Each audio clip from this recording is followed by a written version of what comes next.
Pagi hari ini ya Tuhan, kami mengucap syukur kepadamu. Jikalau kami boleh bersama-sama dalam persekutuan yang indah untuk beribadah kepada Allah, meninggikan, mengagungkan, memuji Tuhan yang kami sembah di dalam Yesus Kristus. Di saat yang terbaik ini ya Tuhan, kami mau mendengarkan Engkau bersabda. Kami mau mendengarkan firman-Mu. Berfirmanlah Engkau Tuhan, karena firman-Mu adalah pelita bagi kaki kami dan terang bagi jalan kami.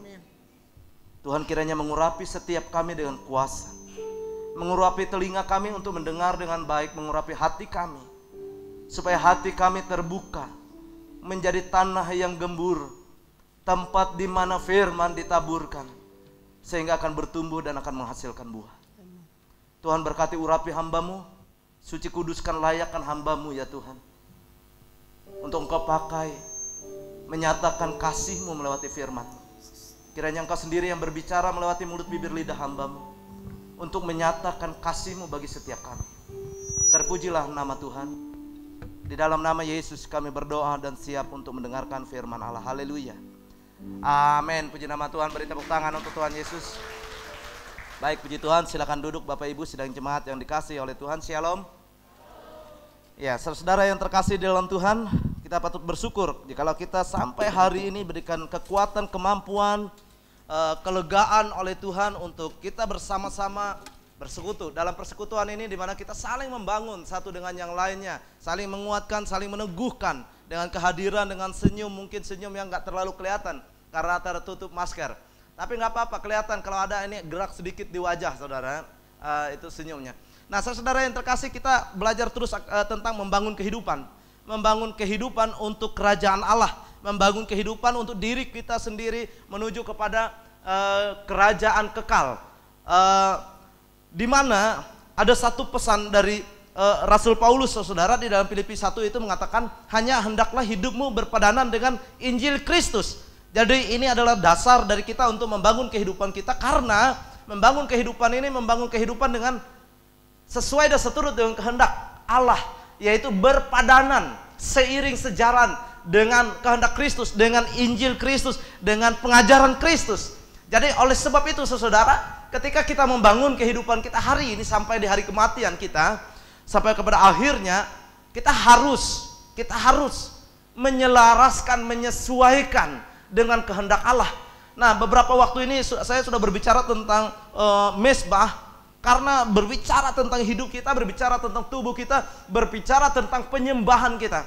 Mezbah adalah tubuh kita. Saya akan berulang-ulang supaya kita terus akan ingat bahwa terus kita akan menjaga kekudusan dari mezbah itu. Mezbah adalah tubuhmu, hatimu, mezbah. Persembahannya, korban persembahan yang terbaik, yang terindah, yang disukai oleh Allah itu adalah tubuhmu, adalah persembahan. Persembahkanlah tubuh yang terbaik, yaitu persembahan tubuh yang hidup, tubuh yang kudus, tubuh yang berkenan kepada Allah. Nah, itulah yang dikehendaki oleh Allah. Nah, lalu berbicara di minggu yang lalu tentang keluarga. Bagaimana keluarga yang dikehendaki oleh Allah. Bagaimana sikap seorang suami, istri, dan anak. Sebaliknya sikap orang tua terhadap anak. Nah, semua ada itu dicatat, itu diajarkan oleh firman. Nah, itu yang dikatakan berpadanan dengan Injil Kristus. Nah, hari ini saudara, kita ini hidup dikatakan menyembah Yesus. Saya ajak dulu buka dalam Matius 16. Matius 16 ayat 13 sampai ayat yang ke-19. Saya akan bacakan, demikian firman Tuhan. Matius pasal 16 ayat 13 sampai 19. Pengakuan Petrus. Nah. Ya, setelah tiba di daerah Kaisarea Filipi, ia bertanya kepada murid-muridnya, kata orang, siapakah anak manusia? Itu jawab mereka. Ada yang mengatakan Yohanes Pembaptis, ada juga yang mengatakan Elia, dan ada juga yang mengatakan Yeremia atau salah seorang dari para nabi. Lalu Yesus bertanya kepada mereka, tetapi apa katamu, siapakah aku? Maka jawab Simon Petrus, engkau adalah Mesias, anak Allah yang hidup. Kata Yesus kepadanya, berbahagialah engkau Simon bin Yunus, sebab bukan manusia yang menyatakan itu kepadamu, melainkan Bapakku yang di sorga. Dan aku pun berkata kepadamu, engkau adalah Petrus, Di atas batu karang ini aku akan mendirikan. Maksudnya di atas Petrus, di dalam Petrus. Yesus katakan, aku akan mendirikan jemaatku. Dan, wow, alam maut tidak akan menguasainya. Kepadamu akan kuberikan. Kepada Petrus akan diberikan kunci kerajaan sorga. Weh, kunci men, untuk membuka kerajaan sorga, ya kan? Apa yang kau ikat di dunia ini akan terikat di sorga, dan apa yang kau lepas di dunia ini akan terlepas di sorga. Lalu Yesus melarang murid-muridnya supaya jangan memberitahukan kepada siapapun bahwa ia Mesias. Itu ketika itu, saudara, supaya untuk memperlancar pergerakan Yesus untuk memenuhi penggenapan daripada firman Tuhan. Kalau semua orang tahu dan yakin ketika itu Yesus adalah Mesias, itu berbeda ceritanya. Nah, seperti itu. Karena banyak orang yang tidak yakin Yesus adalah Mesias. Nah, saudara-saudara yang terkasih di dalam Tuhan, ketika itu saya lihat di sini, saudara-saudara, pertanyaan ini Yesus pertanyakan itu kepada semua orang yang ada di sekelilingnya. Sama seperti hari ini. Yesus mempertanyakan kepada kita, siapakah anak manusia?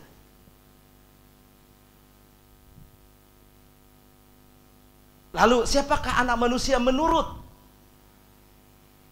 Ya, menurut Alkitab, menurut menurut penyampaian dari khotbah-khotbah, menurut hamba-hamba Tuhan, menurut teman saya, menurut saudara saya, menurut om saya, menurut orang tua saya dan lain sebagainya. Siapakah Yesus? Jawabannya seperti ini tadi. Banyak. Nah, nanti saya akan perlihatkan itu. Lalu yang kedua, yang tidak kalah penting adalah siapakah Yesus menurut saudara? Siapakah Yesus menurut Pendi? Siapakah Yesus menurut Mawar? Siapa Yesus? Kalau saya jawab dari Alkitab, jelas. Yang pertama, Yesus itu adalah pintu. Yohanes 10 ayat 9. Yesus katakan, akulah pintu. Nanti ada banyak hal yang akan saya sampaikan juga di sini, saudara. Lalu yang kedua, Yesus adalah gembala. Di dalam Yohanes 10 ayat 14. Di dalam Yohanes 8 ayat 12, Yesus adalah terang. Karena dunia gelap, jadi Yesus terang. Yohanes 14 ayat 6 katakan bahwa Yesus adalah jalan, kebenaran, hidup.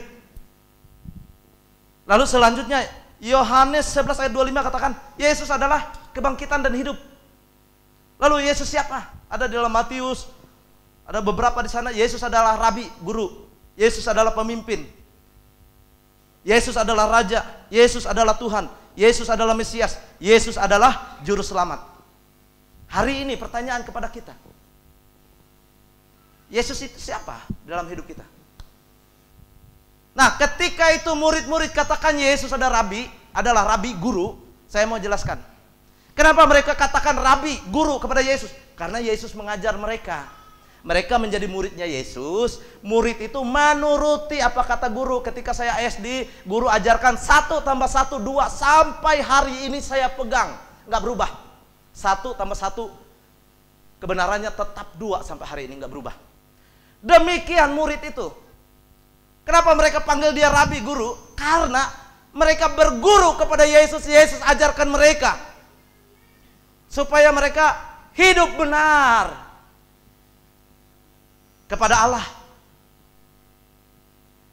Jadi bukan sebutannya murid Yesus. Kalau yang Yesus ajarkan jangan mencuri, tetapi mencuri, itu bukan murid Yesus. Yesus ajarkan jangan mencuri, itu contoh.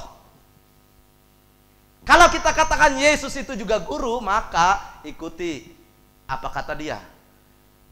Itu saya ambil contoh, saudara, sehingga ketika kita menempatkan Yesus jadi apa dalam hidup kita, jelas. Bukan kata orang, bukan kata Alkitab saja. Memang firman Allah itu di dalam Roma 10 ayat 17, iman timbul dari pendengaran, ya kan? Pendengaran akan firman Allah. Ketika kita dengar firman Allah mengatakan Yesus Tuhan, Yesus Rabi, Yesus pemimpin, Yesus terang, Yesus pintu, Yesus gembala, kita dengar itu, kita yakin itu adalah iman. Yakin, oh ya Yesus benar. Tetapi yang jadi pertanyaan saya, benarkah Yesus jadi seperti imanmu? Iman tanpa perbuatan pada hakikatnya apa? Mati, nol. Kamu beriman Yesus guru, tapi kamu tidak melakukan apa yang Yesus suruh sama kamu. Itu iman nol, iman kosong, iman yang mati, iman yang hidup. Ketika Yesus menyuruh kita A juga yang kita lakukan. Nah seperti itu saudara. Jadi Yesus jelas. Yesus adalah pintu, Yesus adalah gembala, Yesus adalah terang, Yesus adalah jalan, Yesus kebenaran, Yesus hidup. Saya ambil contoh sering, paling mudah saya ambil contoh adalah jalan. Kalau kita katakan Yesus adalah jalan, lalu kita berpikir Yesus aspal. Salah. Yesus jalan adalah jalan menuntun kita kepada kehidupan kekal. Jalan menuntun kita kepada keberhasilan hidup. Berhasil hidup maksudnya berhasil untuk tidak keluar dari jalan kebenaran itu. Untuk tidak menyimpang ke kiri dan ke kanan. Ketika kita nyatakan Yesus adalah jalan, berjalanlah dalam jalan itu, jangan belok. Jangan menyimpang. Kadang berat, kadang sakit, kadang gimana, tetapi tidak menyimpang. Nah, jadi saudara-saudara yang terkasih dalam Tuhan, jawabannya masing-masing kita. Kata Alkitab, kata firman Allah, kata para pendeta, kata teman, kata saudara, kata orang tua, Yesus adalah Tuhan. Bahasa anunya Yesus segala-galanya, saya kurang terlalu ini kalau yang itu harus detail. Siapa Yesus bagimu? Kalau kita Yesus segala-galanya, jangan sampai segala sesuatu yang kita lakukan, kejahatan, keburukan pun kamu katakan Yesus Tuhan. Karena Yesus bukan Tuhan bagi kejahatan, Yesus bukan Tuhan bagi dosa, Yesus bukan Tuhan bagi pelanggaran akan hukum Allah. Yesus adalah kebenaran. Nah, jadi saudara yang terkasih, ketika kita tahu nih, kita beriman, meyakini seperti apa Alkitab. Alkitab adalah kebenaran, Alkitab adalah firman Allah, Yesus adalah firman. Ketika kita meyakini hal tersebut, benar enggak itu? Terjadi enggak dalam hidup kita? Yesus adalah Immanuel, Allah beserta kita. Benar enggak Allah beserta dengan kamu? Kamu rasa enggak penyertaannya? Atau paling sering kamu sungut-sungut, kayak tak ada Tuhan? Padahal Tuhan bilang enggak, jangan sungut-sungut. Artinya kamu belum tahu, belum merasakan Yesus adalah penopang, Yesus kekuatan. Nah, kalau Yesus kekuatan saudara, berarti tidak ada perjalanan hidupmu oleh dirimu sendiri. Kalau nggak ada Yesus, artinya kamu akan lemah. Hari-harimu lemah, nggak ada Yesus. Berarti kalau hari-harimu lemah dalam iman, dalam pengharapan, dalam kasih, itu nggak ada Yesus. Kalau Yesus kekuatan, kita nggak bisa berjalan tanpa Yesus. Jadi artinya dalam setiap langkah kita ini ada kekuatan yang menopang kita, itu dari Yesus.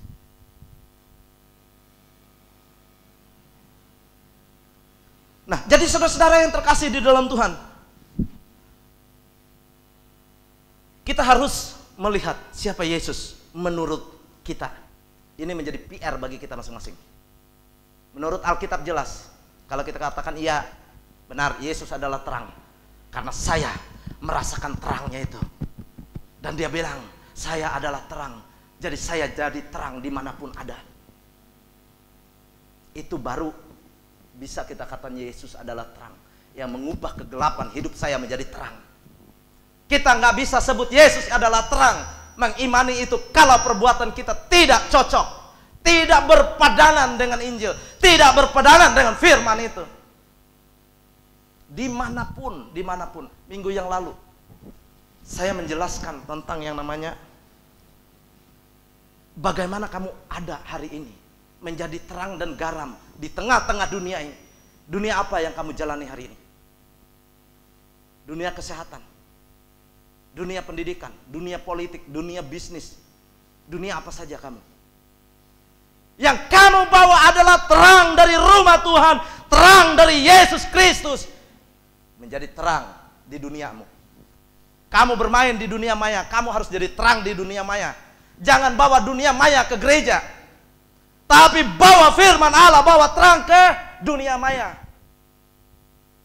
Kamu dapatkan terang dari Kristus di dalam rumah Tuhan. Bawa terang itu ke dunia di mana engkau ada hari ini. Mau dunia politik, mau dunia bisnis. Jadi jangan bawa dunia yang dari luar itu. Mau mengubah terang, jangan. Tapi terang yang ada pada kita itu mengubahkan dunia di sana. Itulah kebenaran yang dikehendaki oleh Allah. Sehingga hari ini jawabannya sangat jelas bagi kita. Siapakah Yesus? Menurut mata saya, menurut hati saya, menurut perbuatan saya, menurut tindakan saya, siapa Yesus? Karena Yesus digambarkan menurut kehidupan kita. Ketika kita katakan Yesus adalah Tuhan, berarti kita sudah mentuhankan Dia di atas segala-galanya dalam hidup kita. Baik dalam perkataan, pikiran, hati, tindakan, perbuatan, semua menggambarkan tentang Dia yang menjadi Tuhanmu. Dia yang menjadi rabimu, gurumu. Dia yang menjadi terangmu. Dia yang menjadi kehidupanmu. Seperti itu. Ini dasar, saudara, benar-benar. Karena dikatakan di dalam Matius pasal yang ke-7 itu, ayat 24 sampai 27 kalau nggak salah, tentang dua macam dasar. Dasar yang pertama adalah mendengar firman Tuhan, tidak melakukannya. Ia sama seperti orang bodoh yang mendirikan rumah di atas pasir. Datang angin, hujan, badai, hancur, habis.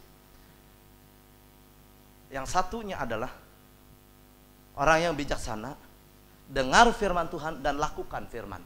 Jadi bukan hanya dengar untuk pengetahuan, bukan. Tapi dengar, lakukan firman. Dia seumpama orang yang mendirikan rumah di atas batu. Datang banjir, hujan, badai, tidak apa-apa, tetap kokoh.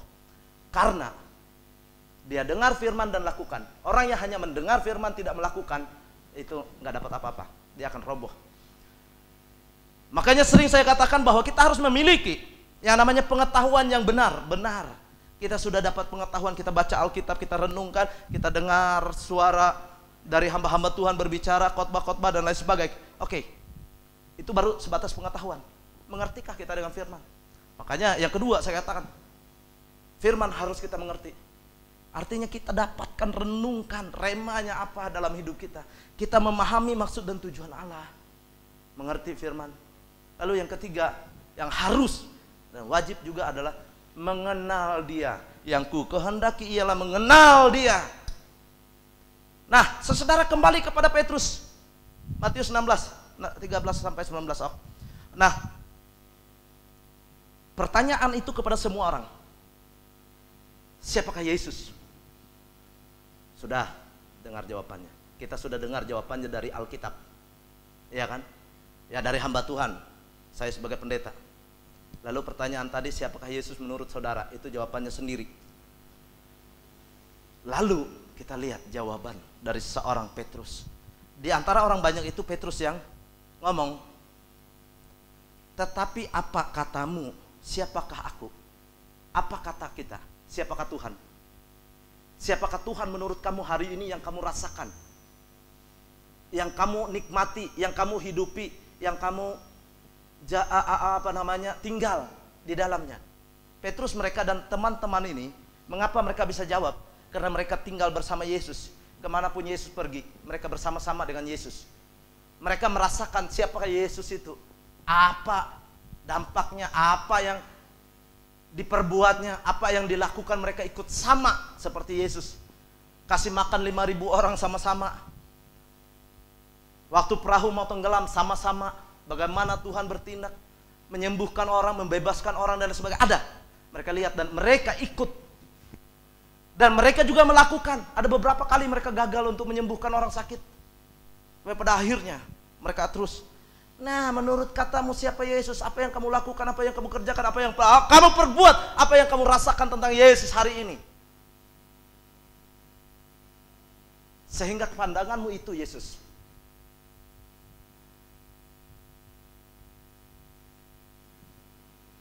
Simon Petrus menjawab, engkau adalah Mesias, anak Allah yang hidup. Lengkap. Mesias, penyelamat, terang dan lain sebagainya. Nah, yang menjadi hal luar biasa, ketika pandangan kita benar tentang Yesus, bukan karena dari kata orang. Iman tadi memang timbul dari pendengaran akan firman Allah. Kita sudah dengar, kita sudah beriman. Tapi benarkah Yesus bersama-sama dengan kita? Kita berjalan dengan Yesus, hidup dalam Yesus, bekerja dalam Yesus, di dalam dunia tadi, dunia manapun itu di dalam Yesus, bersama dengan Yesus terus. Yesus nggak pernah ditinggalkan. Apa yang Yesus lakukan ketika kamu ada di dunia maya? Apa yang Yesus lakukan ketika kamu lemah? Apa yang Yesus lakukan ketika kamu menderita? Apa yang Yesus nyatakan ketika kamu banyak kebahagiaan, uang dan lain sebagainya? Siapa menurut kamu Yesus? Sehingga ketika itu menjadi sebuah pandangan ataupun yang kamu rasakan, yang kamu nikmati, yang kamu hidupi hari-hari, dan itu keluar dari hati, bukan keluar dari pengetahuan, tapi itu benar dari hati. Karena Tuhan menyelami hati. Kita bisa saja jawab dengan pengetahuan, itu kecil. Siapa Yesus? Yesus terang. Siapa Yesus? Oh, Yesus kebenaran. Mudah kita tahu dari Alkitab. Tapi Yesus benarlah menjadi guru tadi, paling mudah. Yesus benarkah jadi terang? Yesus benar nggak jadi kebenaran? Udah tahu banyak lah tentang kebenaran Yesus. Yesus ajarkan apa tentang kebenaran? Pengetahuan. Mengerti nggak maunya Yesus dalam hidup itu? Lalu lakukan nggak apa yang dibilang Yesus? Nah, baru itu dikatakan mengenal Dia. Lalu ketika kita menjawab, Yesus Engkaulah, wow, luar biasa, dahsyat Kau Tuhan. Kau yang mengubah hidupku. Karena Yesus benar-benar mengubah kita dari firman. Karena kita lakukan firman. Tapi kalau kita katakan, oh Yesus, Dialah yang mengubah hidupku. Dari apa? Dulu saya pemabuk, peminum, penjudi, pemukul orang. Yesus ubahkan saya jadi apa hari ini? Kalau saya masih minum, mabuk, judi, pukul orang, Yesus ubahkan apa hidup saya? Kalau dulu saya pencuri, pembohong, pengkhianat, hari ini Yesus ubahkan apa dari hidup saya? Benar enggak? Dia Tuhan yang mengubahkan saya? Atau itu hanya dari pengetahuan? Menurut Alkitab, bukan yang kau alami, bukan yang kau rasakan. Saudara, tidak mudah. Ketika kita katakan Tuhan pakai aku menjadi alat bagi kemuliaan-Mu. Sebelum masuk ke situ yang lebih mudah nanti enak saudara. Begini. Kita harus mengenal Yesus secara pribadi. Ketika kita menyatakan sesuatu dari hati kita. Karena dari awal saya sudah menanamkan. Mezbah itu harus dengan kemurnian. Mezbah itu harus dibangun dengan kesucian. Mezbah itu dibangun dengan keaslian. Batu yang asli, tanah yang asli, bukan buatan manusia. Bukan dengan kepura-puraan, tetapi yang asli. Ketika itu keluar dari keaslian hati kita yang kita rasakan tentang Yesus. Yesus adalah penyelamatku, Yesus adalah penopangku, Yesus adalah penolongku. Dan kita itu memang benar keluar dari hati. Maka Yesus katakan begini. Ketika Petrus menjawab, berbahagialah engkau Simon. Wow, siapa yang gak mau berbahagia hari ini? Berbahagialah. Karena yang kau dapatkan itu bukan dari pengetahuanmu, bukan dari kepintaranmu, bukan dari kecerdasanmu, bukan dari kata orang, bukan dari pandangan orang, tetapi dari Allah yang hidup, yang menyatakannya kepadamu. Karena kamu mengalami Mesias itu dalam hidupmu, mengalami Yesus dalam hidupmu, bukan kata orang. Seperti saya pendeta, mudah untuk berbicara. Saudara bisa mendapatkan pengetahuan itu, lalu saudara bisa berbicara di sana. Tapi itu bukan saudara, karena saudara belum mengalami. Kalau saudara mengalaminya, saudara akan mengatakan apa yang benar. Ketika saudara bisa meniru saya, Yesus ubahkan saya. Saya dulu seorang penjahat, saya dulu seorang pencuri, pembunuh, penjinah. Yesus ubahkan saya menjadi serupa dan segambar dengan Dia untuk menyatakan kasih bagi semua orang. Lalu saudara tiru, Yesus ubahkan saya. Ubahkan dari mana dulu? Benar nggak kamu alami? Benar nggak kamu berubah? Sudah berubah belum? Perubahan bukanlah sebuah perubahan sampai terjadi perubahan. Nah, kebahagiaannya adalah itu keluar dari kemurnian hati Dan itu Allah nyatakan sendiri. Wow. Lalu yang kedua, Yesus katakan kepadamu, ketika itu keluar dari kemurnian ketulusan hatimu, Yesus katakan, aku akan mendirikan jemaatku di sini.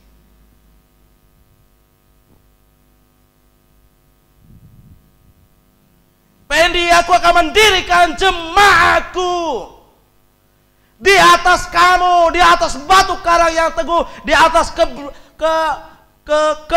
kekuatan Allah, di atas firman Allah, di atas keteguhan hatimu, di atas imanmu. Batu karang yang teguh. Dan alam maut tidak akan menguasainya. Saudara-saudara, sedikit lagi, mudah-mudahan saya bisa menjelaskan semuanya, saudara. Bagaimana alam maut tidak menguasainya? Yang ketiga, nanti berulang ke situ. Yang ketiga adalah dikatakan bahwa Pendi, karena Allah Bapa telah menyatakannya, kamu rasakan, kamu alami, dan kamu sudah berubah di dalamnya, aku akan berikan kamu kunci kerajaan sorga. Mau apa? Ini kunci semua untuk membangun kehidupan dalam keberhasilan sampai kepada kekekalan.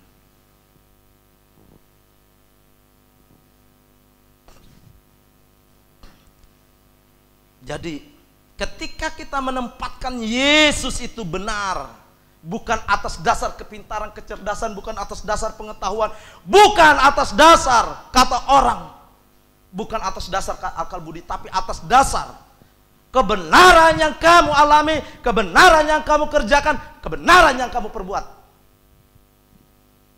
Dari semua keaslian, bukan kepalsuan, bukan kepura-puraan. Yang kita persembahkan yang asli kepada Allah, maka engkau akan mendapatkan kebahagiaan, mendapatkan kunci kerajaan Allah, dan alam maut tidak menguasainya dari hari ini sampai selama-lamanya. Wow, keren saudara. Artinya kalau alam maut tidak menguasainya, kita sudah ada di dalam kerajaan sorga. Kuncinya ada sama kita, tinggal klik buka. Nah, saudara masuk lagi lebih dalam, saudara, dalam dikit. Jadi harus memiliki pandangan yang jelas dan pengenalan yang jelas akan Tuhan. Yesus sudah buat apa sama kamu hari ini? Kamu sudah buat apa? Sudahkah kita menjadi terang dan garam? Sudahkah kita menjadi serupa dan segambar? Sudahkah kita menjadi bangunan tubuh Kristus yang mencapai kepada tujuan Kristus? Atau kita hari ini bekerja sendiri, tidak bersama-sama dengan tubuh Kristus? Atau kita mungkin hari ini tidak ada melakukan apa-apa? Atau kemarin lakukan, hari ini enggak? Jadi enggak tekun. Ketika itu terjadi, saudara, maka kita akan tahu bahwa kuncinya sudah diberikan. Hari ini saudara juga mendengarkan kuncinya. Kunci kerajaan sorga. Supaya mudah begini, bayangkan kerajaan sorga itu apa? Keindahan, kebahagiaan, damai sejahtera, sukacita, karena itu yang digambarkan di sana. Kebenaran, pokoknya nggak ada yang susah, nggak ada yang menderita, nggak ada yang inilah. Nah, kalau kunci itu kita pegang, artinya kita hari ini bisa hidup di dalam itu. Amin.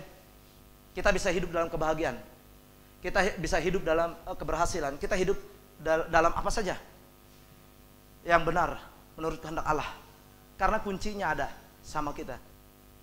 Tapi kembali lagi ke tadi, saudara, benar nggak pandangan kita, kebenaran Yesus sudah hidup dan hidupnya di dalam kehidupan kita. Nah, maka kita akan mendapatkan kunci. Maka firman Tuhan itu, segala rahasianya akan disingkap, akan dibukakan bagi kita. Lalu ketika kita pegang kunci, Yesus katakan tadi, akulah apa? Pintu. Saudara-saudara yang terkasih, pintu kepada padang rumput yang hijau. Akulah gembala, akulah pemimpin. Nah saudara, ketika saudara memegang kunci itu, dikatakan dalam firman Tuhan tadi, kalau cuma mendengar tidak melakukan, bodoh. Tapi kita sudah mendengarkan, kita sudah pegang kunci. Firman Allah adalah kunci. Firman Allah yang hidup itu adalah kunci. Kita dengar kuncinya hari ini, kita dapatkan, kita pegang. Lalu ada pintu, ada pintu. Lalu mau ngapain kamu? Yes, saya sudah pegang kunci kerajaan Allah. Allah mau tidak menguasaiku? Enggak, belum. Kamu masih orang bodoh. Kamu cuma pegang kunci.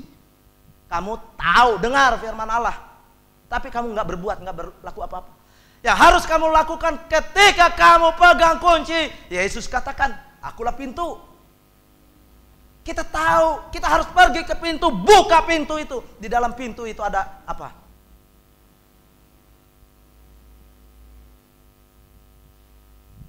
Karena Yesus sudah menyatakan semua. Di balik pintu itu ada keberhasilan, di balik pintu itu ada kebenaran, di balik pintu itu ada kehidupan, di balik pintu itu ada kebangkitan. Kamu ngapain hari ini? Kamu masih ada di luar.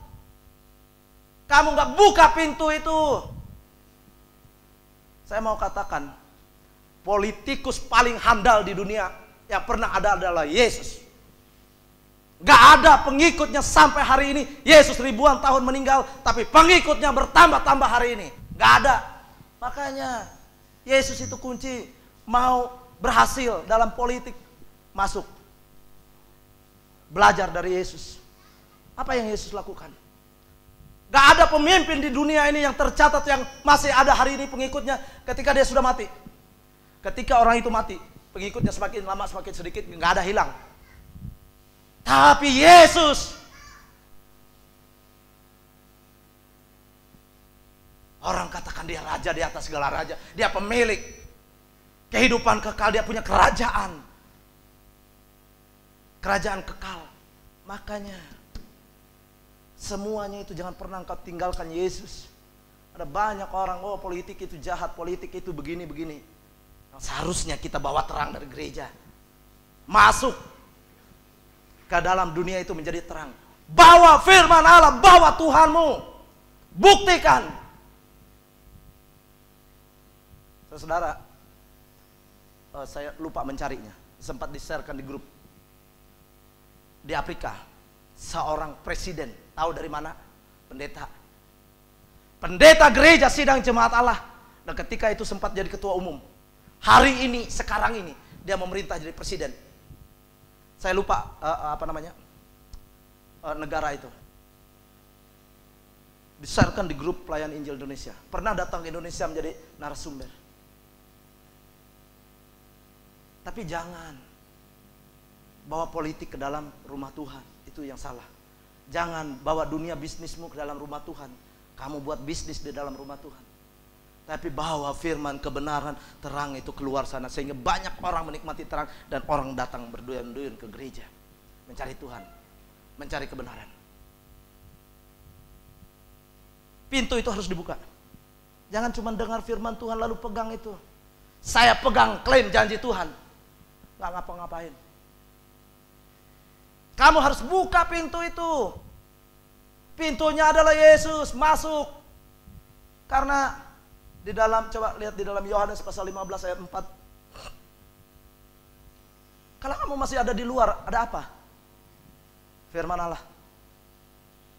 Kalau kamu nggak masuk dalam pintu itu, Yesus katakan di luar aku. Kalau kamu nggak masuk di luar aku, kamu nggak dapat apa-apa. Tinggallah di dalam aku dan aku di dalam kamu, sama seperti ranting tidak dapat berbuah dari dirinya sendiri kalau ia tidak tinggal pada pokok anggur, demikian juga kamu tidak berbuah kalau kamu tidak tinggal di dalam aku. Next. Nih ayat 5. Lihat. Akulah pokok anggur dan kamulah ranting-rantingnya. Barang siapa tinggal di dalam aku dan aku di dalam dia, ia berbuah banyak. Sebab di luar aku kamu tidak dapat berbuat apa-apa. Kalau kamu nggak masuk lewat pintu itu, nggak berjalan dalam kebenaran, nggak hidup dalam kekekalan, nggak dibangkitkan dalam Kristus, kamu nggak buat apa-apa. Nggak bisa berbuah, mau buah apa? Nah, ada apa di dalam pintu itu, saudara? Ada jalan, ada kebenaran, ada hidup, ada kebangkitan, ada keberhasilan, ada kesuksesan, dan lain sebagainya, semua ada di balik pintu itu. Jadi tidak sia-sia engkau hidup benar di hadapan Allah. Jadi untuk tinggal di dalam Yesus harus masuk pintu itu, nggak bisa di luar. Kalau di luar itu hanya dengar firman Tuhan, hanya megang kunci, kamu nggak pernah buka pintu, nggak pernah masuk ke dalamnya. Jadi saya mau kasih tahu, pengetahuan itu penting. Pengetahuan tanpa pengertian nol juga, nggak guna, nggak dikerjakan. Kamu mengerti juga kalau kamu tidak mengenal Dia, salah pengenalanmu. Kamu buat Tuhanmu sendiri, bukan Yesus yang kamu sembah. Jadi sangat berhati-hati, saudara. Jadi untuk mendapatkan Yesus, Petrus dan teman-teman itu tinggal bersama-sama dengan Yesus, belajar dari Yesus, siang malam bersama Yesus. Apa yang diperbuat Yesus mereka ikut, mereka perbuat juga demikian. Sehingga mereka tahu jawabannya itu dari hatinya benar. Bukan dari pengetahuan, bukan dari pengertiannya. Tapi benar itu datang dari Allah Bapa yang menyatakannya. Jadi di dalam pintu itu saya kasih tahu contoh, saudara. Kita katakan, Tuhan, pakai aku menjadi alatmu. Aku mau hidup di dalam Engkau, masuk dalam pintu itu, tinggal di dalam Engkau, Tuhan. Dan aku mau dipakai oleh Tuhan. Oke, Tuhan katakan, aku mau memakai kamu. Kita katakan, siap Tuhan, pakai aku. Tuhan katakan gini, aku mau kamu menyatakan kemuliaanku. Kamu hidup jujur ya. Tuhan katakan kamu hidup jujur. Kamu gak bisa tinggal di dalam itu kalau kamu gak jujur. Kamu tetap ada di luar kalau kamu gak jujur. Kamu tinggal di dalam itu gak bisa masuk. Kamu memang pegang kunci. Kamu tahu firman Allah, kamu pegang kunci. Tapi ketika kamu mau buka gak bisa, gak diterima. Kenapa? Kenapa? Karena kamu harus masuk di situ dengan benar. Mungkin saya kasih contoh begini. Di dalam Matius 22 ayat 11 sampai 14 itu bercerita tentang seorang raja yang mengundang banyak orang untuk dalam sebuah pesta seperti itu. Lalu dia ketemu satu orang. Coba bisa dibuka aja. Ketemu satu orang. Lalu, kamu siapa? Kok pakaian kamu beda? Pakaian kamu bukan pakaian pesta. Woi, bodyguard, tangkap, masukkan dia dalam penjara yang gelap. Di sana ada ratap dan tangis, kertak gigi. Karena apa? Apa itu pakaian? Perbuatanmu yang membuat kamu tidak bisa masuk. Itu adalah dirimu sendiri. Tuhan bilang, aku mau pakai kamu menjadi alatku untuk kejujuran. Kamu gak jujur. Ia melihat seorang yang tidak berpakaian pesta. Lanjut. Ia berkata kepadanya, hai saudara, bagaimana engkau masuk kemari dengan tidak mengenakan pakaian pesta? Tapi orang itu diam. Tak bisa jawab. Karena pakaiannya enggak benar. Lalu kata raja itu kepada hamba-hambanya, ikatlah kakinya dan tangannya dan campakkanlah orang itu ke dalam kegelapan yang paling gelap. Di sana akan terdapat ratap dan kertak gigi. Lihat saudara. Harus berpakaian yang benar. Pakaian itu adalah perbuatanmu, tingkah lakumu, perkataanmu, pikiranmu, hatimu. Nggak bisa masuk. Untuk masuk di situ harus benar. Dia sudah, bagaimana untuk cara masuk adalah kunci tadi, firman Allah. Firman Allah sudah banyak mengajarkan kita, tinggal kita lakukan untuk bisa masuk. Tinggal kita lakukan untuk bisa masuk. Kamu mau dapatkan kebahagiaan kecil, kamu tahu firman, lakukan, masuk aja situ. Tinggal dalam Yesus, kamu akan hidup bahagia. Bersama istrimu, bersama anakmu. Kamu tidak akan bisa lakukan yang minggu lalu kalau kamu nggak masuk di situ. Menjadi suami yang benar, yang menjadi istri yang benar, menjadi anak yang benar. Nggak bisa kalau nggak masuk di dalam Yesus. Karena di luar Yesus nggak bisa apa-apa, nggak bisa berbuah. Jadi di dalam itu, saudara, itu baru satu. Ada banyak yang lain. Kalau kamu mau masuk pintu itu dan tinggal di dalamnya, banyak yang harus kamu lepaskan. Dilepaskan, saudara. Kalau di GSDA itu cinta Tuhan, rendah hati, jujur dan rajin. Kalau kamu sombong nggak bisa masuk di situ. Kalau nggak rendah hati, nggak bisa. Kamu pegang kunci tapi kamu nggak bisa masuk. Enak kalau kita pegang kunci langsung trek buka masuk. Ini ada lagi pakaian lagi. Untuk bisa masuk, pakaiannya harus benar. Pakaian pesta. Pakaian yang sudah ditentukan oleh Allah di dalamnya. Dalam, saudara. Saya berharap saudara-saudara bisa mengerti firman ini. Karena semuanya ini adalah dasar kehidupan. Dasar membangun kehidupan yang benar kepada Allah. Sehingga kamu menikmatinya di dunia ini dan sampai kepada kerajaan kekal. Saya ada dengar sebuah pernyataan seorang hamba Tuhan. Kamu bisa nggak berhasil hari ini? Bisa. Tanpa Yesus bisa. Tapi nggak benar, nggak sampai kerajaan kekal. Prinsip kebenaran kamu pakai untuk membangun keuanganmu, maka keuanganmu akan naik. Tapi belum tentu di dalam rumah tanggamu, belum tentu dengan hubunganmu, belum tentu dengan karirmu. Karena kamu hanya memakai hanya untuk ini. Tetapi kalau semuanya, seluruh kehidupan kita dibangun dalam kebenaran, maka semuanya akan bergerak maju. Kamu benar-benar akan dipakai oleh Tuhan menjadi alat bagi kemuliaannya. Kenapa, saudara? Sering saya saksikan, kalau ketika ada kebenaran, minggu depan saya akan lebih mendalam lagi tentang yang namanya diberkati dalam keuangan. Firman Allah jelas, jangan kejar uang. Tapi kebajikan, kemurahan, berkat dan lain sebagainya itu mengikuti nanti itu.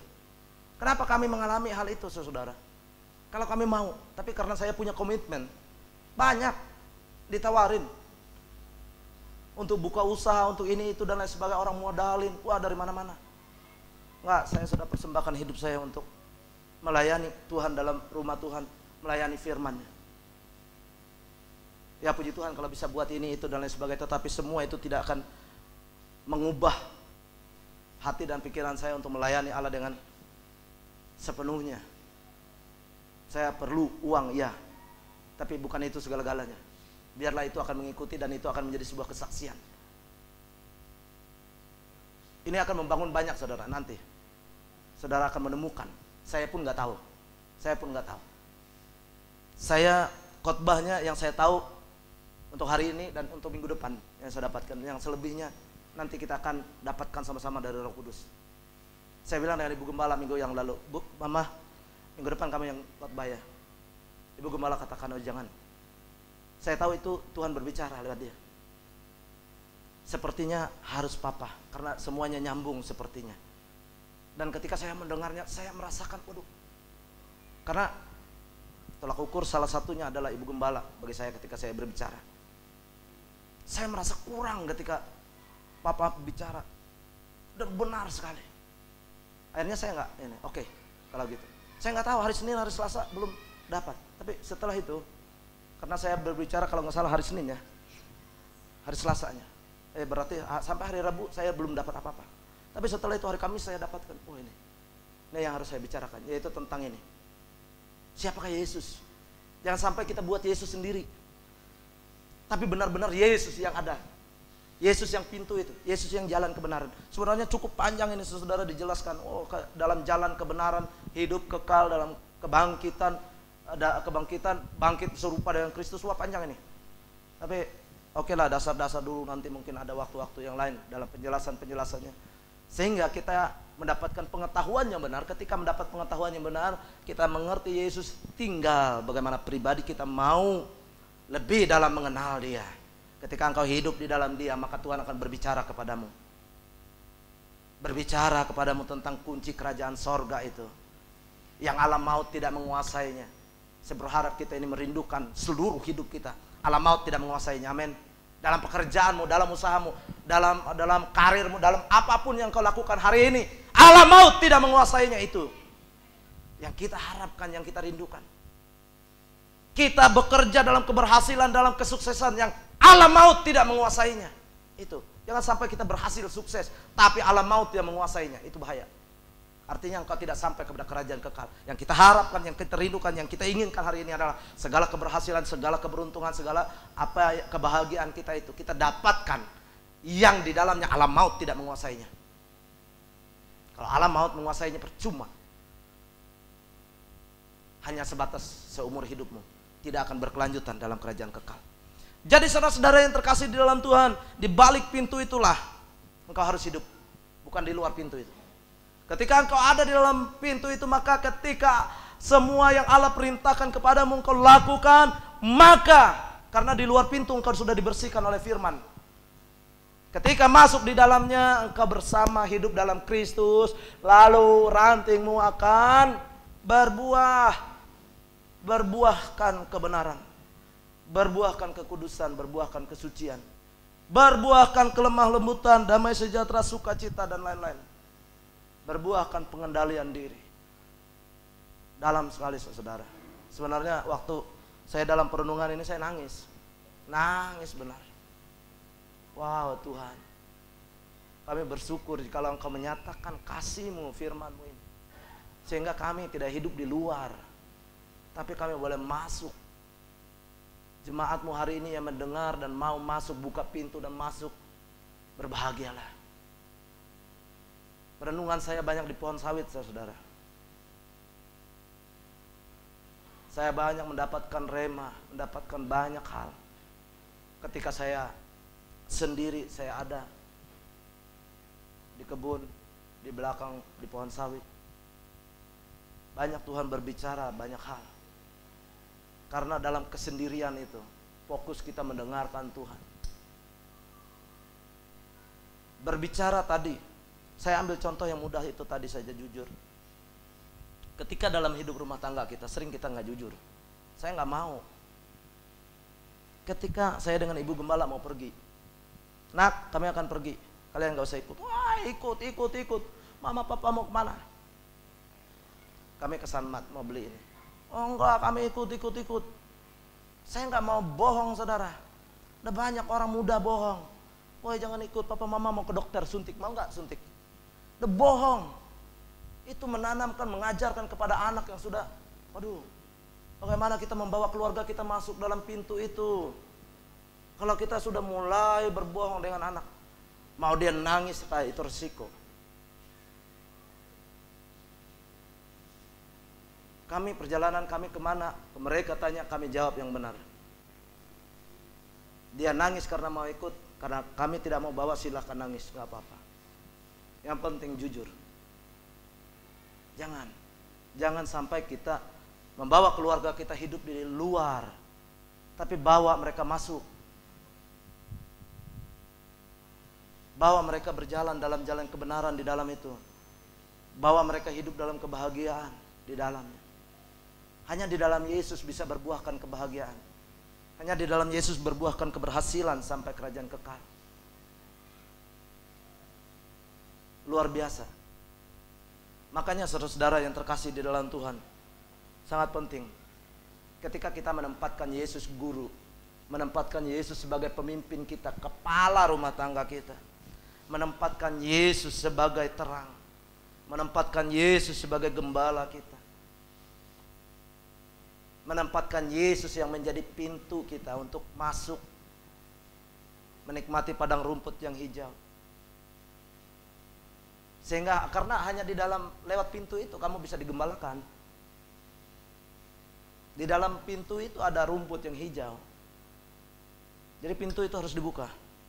Kamu harus bisa masuk di dalam dengan pakaian pesta, bukan pakaian yang tidak benar. Jadi usahakan firman itu telah membersihkan kita seharusnya. Kita dengar firman hari ini. Firman itu membersihkan kita untuk kita bisa memegang pintu dan membukanya. Coba lihat di dalam Yohanes 15 ayat yang kedua, kalau saya nggak salah itu 2 atau 3. Ya, ayat 3.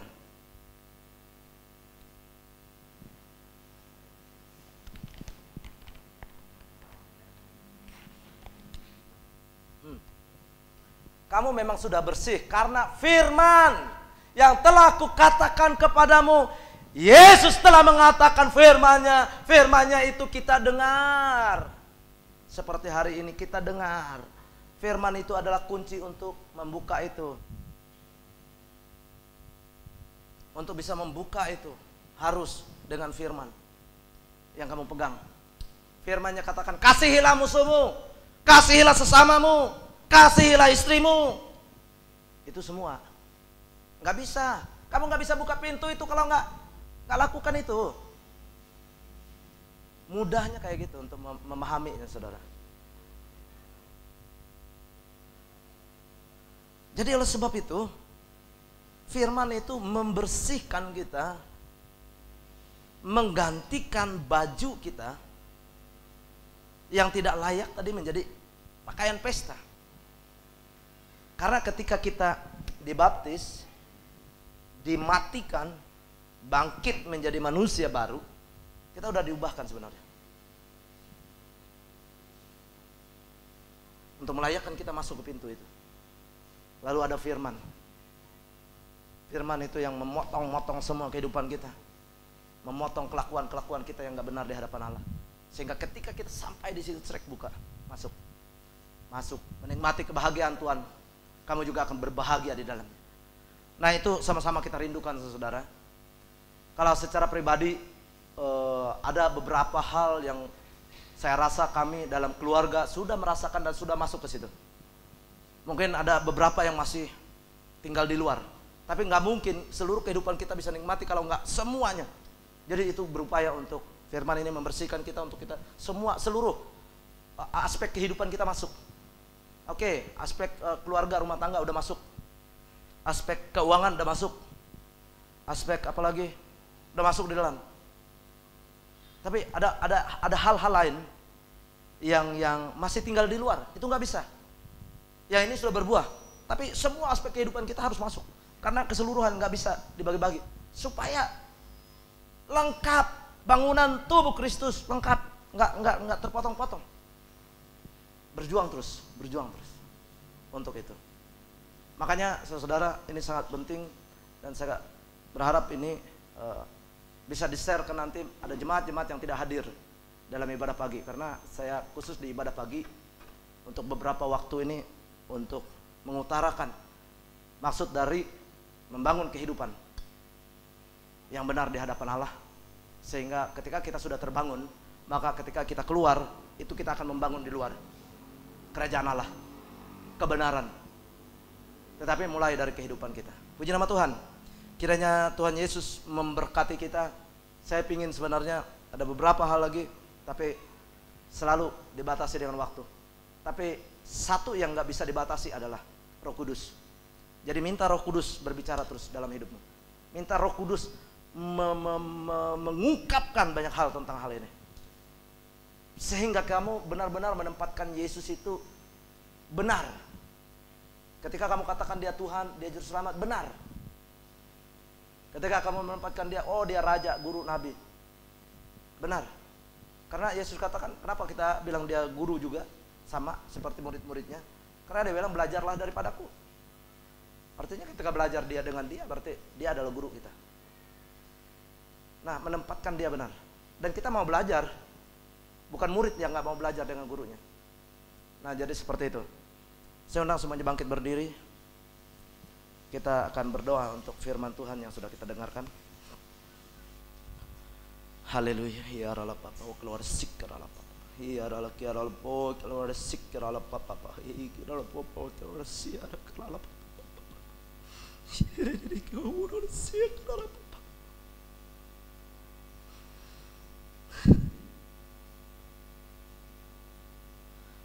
Terima kasih. Terima kasih Roh Kudus. Kami bersyukur kepadamu ya Tuhan di pagi hari ini. Kami boleh mendengarkan firman-Mu yang memberitahukan kami sebuah rahasia kehidupan untuk kami tinggal di dalam Engkau. Masuk melalui pintu yang benar, yaitu Engkau sendiri. Untuk kami menikmati kebahagiaan, untuk menikmati jalan, untuk menikmati kebenaran, untuk menikmati kehidupan. Untuk menikmati kepemimpinan-Mu. Terima kasih. Selama ini mungkin kami tidak sadar Tuhan bahwa kami ada di luar. Kami pikir kami ada di dalam Engkau.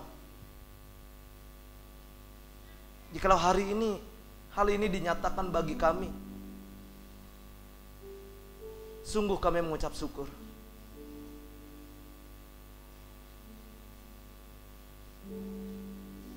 Roh Kudus, berbicaralah Engkau terus bagi kami.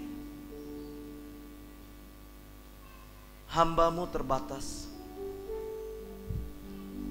Terbatas dengan banyak hal, dengan segala waktu.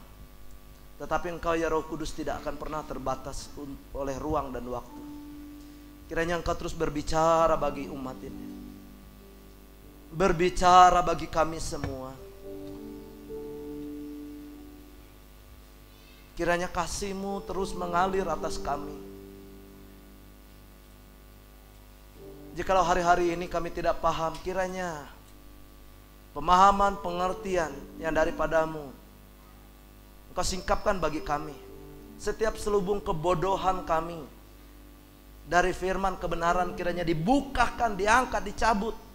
Kami minta di dalam nama Yesus. Hingga sungguh pikiran hati kami terbuka. Benar di hadapan Allah. Untuk kami boleh menikmati kehidupan di dalam Kristus. Untuk kami berbuah. Untuk kami dipakai menjadi alat bagi kemuliaan-Mu, untuk memuliakan Engkau. Tuhan tolong kami. Kami rindu benar, sungguh kami rindu ya Tuhan. Oleh sebab itu tuntun jalan kami kepada kehendak-Mu, supaya segala sesuatu yang kami lakukan, kerjakan, membangun kehidupan kami berpadanan dengan Injil, berpadanan dengan firman. Terima kasih Tuhan. Urapi kami sekalian, urapi hamba-Mu dalam segala keterbatasan. Tuhan, kiranya Engkau terus menyingkapkan bagi kami rahasia kerajaan sorga, sehingga kami akan menjadi para pemenang yang melewati kehidupan dunia yang fana ini, dunia yang sementara ini. Tuhan tolong kami. Terpujilah nama Tuhan. Terpujilah Engkau Tuhan kekal selama-lamanya. Terpujilah Roh Kudus, terpujilah firman. Di dalam nama Yesus kami berdoa. Haleluya. Amin. Puji nama Tuhan.